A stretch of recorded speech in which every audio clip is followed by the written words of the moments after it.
Australia विपक्ष दिनिकिया series 19 October 2025 रु आरंभ होगा जाउछि। एही सीरीज पई टीम इंडिया रो प्लेइंग 11 कोन हेबो, तेबे सुमन गिल को अधिनायकत्व रे केउ बड़ परिवर्तन हेबो ताहा ई वीडियो माध्यम रे जानिबा। किंतु ता पूर्व एही सीरीज रे रोहित शर्मा और विराट कोहली को प्रदर्शन अत्यंत जरूरी हेबो, कारण एही दुई दिग्गज खेलाड़ींकर 2027 विश्वकप पई जगह 100% निश्चित होई नाही। जदि से माने भल प्रदर्शन करंती तेबे ही टीम रे अंश रहिबे। रोहित शर्मा और विराट कोहली को प्रशंसक माने प्रस्तुत रहिबा उचित, कारण एही दुई दिग्गज खेलाड़ी दिनिकिया फॉर्मेट रो मध्य छाड़ी पारंती। जेहेतु से माने एपर्यंत 2027 विश्वकप पई उपलब्ध रहिबे कि नाही ताहा निश्चित करा जाई नाही। तबे फ्रेंड्स, अन्य पक्षरे सुमन गिल को पई एहा दिनिकिया अधिनायक भाबे प्रथम सीरीज हेबो। एहा तांकर प्रथम ऑस्ट्रेलिया गस्त हेबो। दिनिकिया अधिनायक भाबे सुमन गिल एहा पूर्वरु टेस्ट फॉर्मेट रे निजर दक्षता प्रमाण करि सारिछंती। एबे तांको आगरे एक बड़ चैलेंज अछि, ऑस्ट्रेलिया विपक्ष दिनिकिया सीरीज। किए भाबिथिला जे रोहित शर्मा को एत शीघ्र बीसीसीआई दिनिकिया अधिनायकत्व हटाई देबो। जेतेबेले से एते सफल अधिनायक थिले,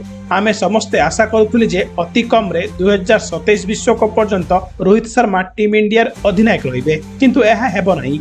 एबे रोहित शर्मा सुमन गिल को अधिनायकत्व रे खेलिबे। रोहित और विराट उभय सुमन गिल को अधिनायकत्व रे खेलिबे। तेबे आसंतु देखिबा ऑस्ट्रेलिया विपक्ष 3 दिनिकिया सीरीज पई, जहां 19 अक्टोबर ऑस्ट्रेलिया रे आरंभ हेबो। टीम इंडिया रो प्लेइंग 11 कोन रहिबो। तेबे टीम इंडिया तरफ ओपनिंग करिबे नंबर 1 रे अधिनायक सुमन गिल और नंबर 2 रे हिटमैन रोहित शर्मा।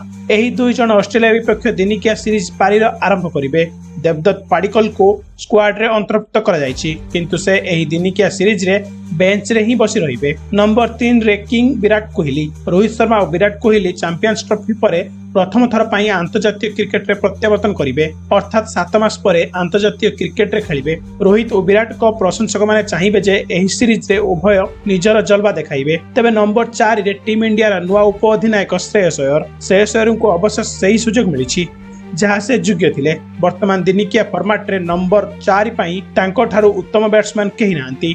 तबे नंबर 5 रे KL Rahul, wicket keeper batsman. Australia विपक्ष दिनिकिया सीरीज रे केएल राहुल हेबे टीम इंडिया रा प्रथम पसंद विकेट कीपर बैट्समैन। जदिओ स्क्वाड रे ध्रुव जुरेल अंतर्भुक्त कर जाइछि, से जने बैकअप विकेट कीपर बैट्समैन भाबे रहिबे। तबे नंबर 6 रे नीतीश कुमार रेड्डी, जने बैटिंग ऑलराउंडर। से बैटिंग रे बेस शानदार प्रदर्शन करंती।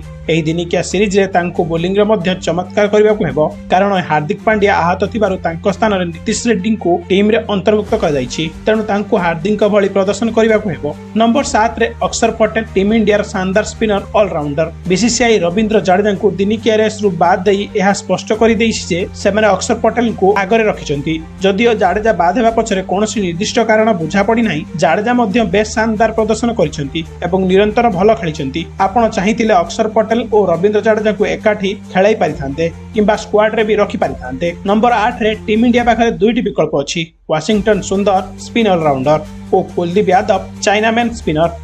जदि बैट रे गभीरता दरकार, तेबे वाशिंगटन सुंदर सबुठार उत्तम विकल्प हेबे। जदि बोलिंग मजबूत करबाकू हेबो, तेबे कुलदीप यादव सबुठार उत्तम पसंद। परिस्थिति और पिच अनुसार सेमानक मध्यरु जणको खेला जिवो। तेबे नंबर 9 रे मोहम्मद सिराज द्रुत बोलर एवं नंबर 10 रे अर्शदीप सिंह।